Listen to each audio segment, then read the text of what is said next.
Hey there! Today, we're going to follow the story of Jody, a project controls apprentice, as she gets to grips with a really crucial skill, data assurance.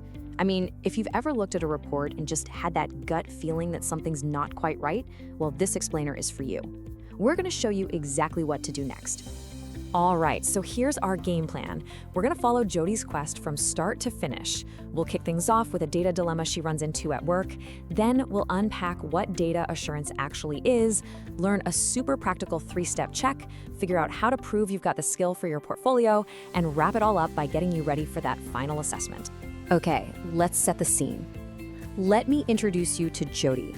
She's a level 6 project controls apprentice working at a company called IBA Stores. And her day gets a lot more interesting when she gets handed a new project report and it's just not adding up. So here's the problem, right? The big, bold summary at the top of the report is screaming, "Everything's great, we're totally on track." But as Jody scans the numbers, specifically the resource costs, her professional instincts kick in. Something feels off. The numbers just look way too high for a project that's supposedly running so smoothly. And this, right here, is the moment that starts everything. Feeling a little unsure of her next move, Jody does what any smart apprentice would do. She goes to her mentor, Adam. She knows something isn't right, but she needs a solid way to tackle it, and Adam is about to give her the one concept that will completely change how she looks at her job. And Adam puts it perfectly. He tells her, look, great project control isn't just about collecting piles of data. It's about being able to trust that data. That fundamental trust, he explains, is what data assurance is all about. It's not about being negative. It's about being professional and making sure the data tells the true story. So let's get the official definition down. Data assurance is simply the process of making sure your data hits 4 key targets. Is it accurate? Is it reliable? Is it timely? Is it actually up to date? And is it technically appropriate for what you need it for? If you can say yes to all 4, you can make decisions with some real confidence. Okay, let's break that down into 4 clear jobs. First, you have to verify the numbers are right and complete. Second, you challenge the story the data is telling you. You got to check it against other sources. Third, you make sure it's not old news. Is it timely? And fourth, you validate that it's in the right format to be useful. That's the core. Theory is great and all, but Jody has a real-world problem sitting on her desk. So this is where her line manager, Riddle, steps in. She's going to give Jody a simple, practical way to take all this theory and put it straight into practice. Riddle sees this for what it is, a perfect teaching moment.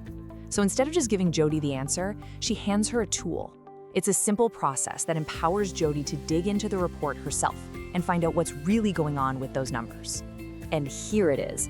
Riddle calls it the 3-step check, and it's brilliant. Step 1, verify the source. Go back to where the numbers originally came from. Step 2, challenge the claims. Question what the report is telling you. And step 3, validate the format, which also includes timeliness. It's a super simple but incredibly powerful way to get to the truth. So, Jody gets right on it. She puts step 1 into action. She digs up the raw data, the actual invoices and timesheets. And what does she find? The report says $15,000 in costs, but the source data says $22,500. And boom, there it is, the smoking gun. Now we're at step 2, challenge. With this hard evidence in her hands, Jody can now confidently push back on that sunny, on-track status. She presents her findings to Riddle, not just as a vague feeling, but as a cold, hard fact, backed up by solid data. She's not just finding a typo, she's protecting the integrity of the project's data. So what was the culprit? What caused this whole mess? Timeliness. The report was built using data that was a full week old. In just 7 days, another £7,500 in costs had hit the books, completely changing the financial picture of the project. This is a perfect example of how old data can lead you to make some seriously bad decisions. Okay, so Jody absolutely nailed it. She found the problem and got it sorted. Fantastic. But for her apprenticeship, that's only half the battle. Now she has to prove she did it. And this is where her coach, Olivia, steps in to help her get her evidence ready for her portfolio in Aptum. Olivia asks what is probably the most important question for any apprentice. That was great work. Now, how are you going to prove to the assessor that you actually did it? It's time to shift from doing the skill to documenting the skill, and Olivia's there to guide her on how to create rock-solid evidence. Think of this slide as your evidence cheat sheet.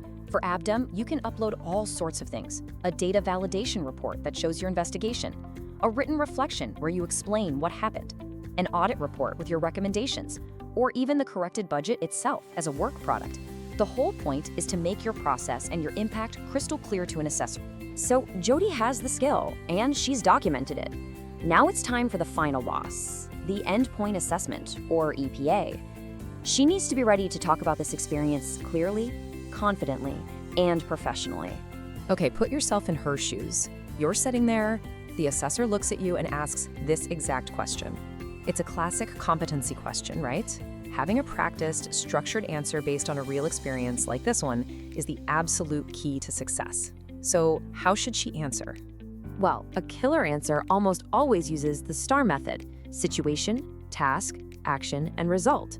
Jody can set the scene, explain what her job was, detail the exact steps she took, cross-checking, finding the issue, challenging the report, and then, crucially, describe the positive result. This structure is just a perfect way to show you know your stuff. And, through this whole journey, Jody's entire mindset about data has changed. It's not just a bunch of numbers on a page anymore, something that could be a roadblock. Now she sees data as a story, and she has the skills to be the detective who can verify that story and make sure it's true. That is a huge step up. So, there you have it. That's Jody's journey to mastering data assurance. She took a moment of confusion and turned it into a powerful demonstration of her skills that are going to help her ace her apprenticeship. The only question left is for you. What data story are you going to verify first?